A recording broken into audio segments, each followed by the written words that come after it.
नमस्कार, पारवे ताई रेसिपीमध्ये तुमचं सर्वांचं खूप खूप स्वागत। आज श्रीकृष्ण जन्माष्टमी निमित्त मी आज सुंठवडा बनवणार आहे। तर त्यासाठी मी अर्धी वाटी साखर घेतलेली आहे, अर्धी वाटी खोबरं घेतलेलं आहे, 2 खारीक घेतलेले आहेत बारीक करून, 1 चमचा सुंठ घेतलेला आहे, असं थोडंसं हे खलबत्त्यामध्ये मी टेचून घेतलेलं आहे, 4 वेलची घेतलेल्या आहेत, 4 बदाम आणि 4 काजू। सुरुवातीला ही सुंठ आणि ही वेलची मी अगोदर मिक्सरला फिरवून घेणार आहे। हे मिक्सरला मी वाटून घेतलेलं आहे। तर यामध्ये थोडंसं सुंठचं असं हे दोरे निघतात, तर त्यामुळे मी आता हे असं चाळून घेणार आहे चाळणीवर, म्हणजे आपल्याला हे प्रसाद खाते वेळेस तोंडाला असं ते आलं नाही पाहिजे, म्हणजे असे हे दोरे हे।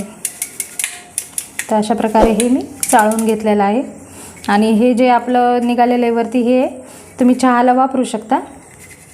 आता ह्याच मिक्सरच्या भांड्यामध्ये ही बारीक केलेली खारीक, हे काजू बदाम आणि साखर, याऐवजी तुम्ही खडी साखर पण वापरू शकता।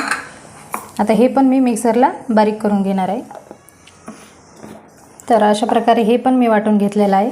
आता हे यामध्ये मिक्स करायचं।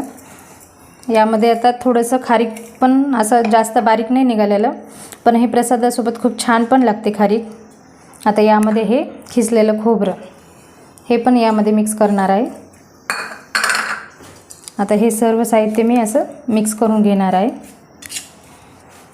खूप सोपा आणि झटपट होणारा आपला हे कृष्णासाठी बनवलेला प्रसाद आहे। तर अशा प्रकारे हे सुंठवडा तयार झालेला आहे।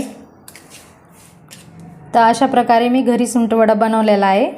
तर श्रीकृष्णाला प्रसाद घरच्या घरी बनवलेला आहे मी, बाहेरून न विकत आणता। सर्वांना आज गोकुळाष्टमीच्या खूप खूप शुभेच्छा। आणि माझा व्हिडिओ आवडला असला तर लाईक करा, शेअर करा, चॅनलवरती नवीन असाल तर चॅनलला सबस्क्राईब करा।